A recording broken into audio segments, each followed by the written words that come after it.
Ok, donc là on va faire un petit exo tout bête donc sur une nouvelle scène pour voir ce que ça fait un mouvement de balancier tout bête, quoi. C'est ce qu'on va refaire derrière sur le bras, mais c'est important de comprendre comment ça marche. Donc avant toute chose, on va aller dans les options du rig atelier, on va décocher ce truc là, auto-orient joint de création, parce que ça va juste nous saouler. Ok. Une fois que j'ai ça, je vais créer une petite chaîne de 3 joints, comme ça. Là je prends tout, je remets tout en X0. Voilà, vu que ça m'a créé les joints normalement sur le plan Y, bon bah on est sûr que notre chaîne elle est nickel. Et elle est tellement nickel qu'il n'y a même pas besoin de faire d'auto-orient vu qu'elle est complètement droite. Bon, une fois qu'on a fait cette chaîne, on bascule en animation, on fait une nouvelle animation, on s'en fout du nom, c'est pas important. Et là on va faire que du rotate. Ok, et on va le faire en Z, systématiquement. Ok, comme ça. Donc là le but du jeu ça va être de simuler en fait le poids d'une bille ici. Une bille relativement lourde, hein, on s'en fout, par rapport à ce point là. Ok, donc on va faire démarrer le truc ici, on fait une deuxième clé par là, et allez hop, une troisième par là, tiens, et on met un loop.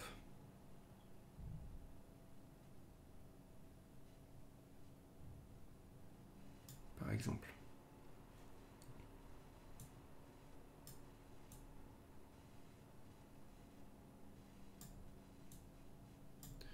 Attendez, je gère un chouille mes timings.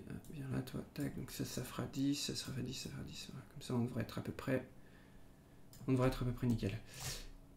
Je zoome sur toute ma timeline, comme ça, je vois absolument tout le mouvement. Voilà. Ce qui va se passer quand je vais faire une rotation comme ça. Voilà, tac. Faudrait que je rajoute un inter en vrai, mais. Pardon. Ce qui va se passer, c'est que là, voilà. On va avoir ça. Putain, je vais y arriver. Donc ça. Ici, l'inverse. Voilà. Hop. Ok.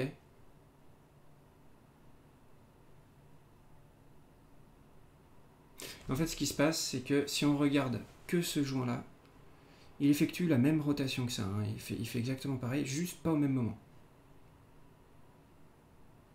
C'est-à-dire que là, il est encore en train d'aller vers l'arrière. Puis là, il va rebasculer vers l'avant. Et là, en vrai, si on voulait être logique, il faudrait qu'il soit plutôt comme ça. Ok. Voilà. Bon, là, le mouvement est un peu abrupt, mais ça permet d'avoir une idée.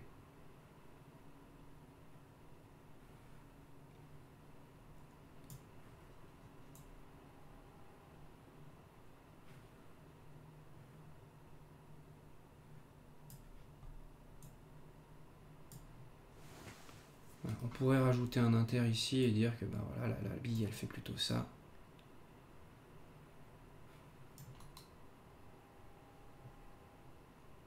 Voilà. Et on voit l'espèce de 8 qui se dessine là-dessus d'ailleurs. Ce qui est assez rigolo. Mais bref, ça en gros c'est à peu près le mouvement qu'on va avoir dans un bras. À peu près. Hein.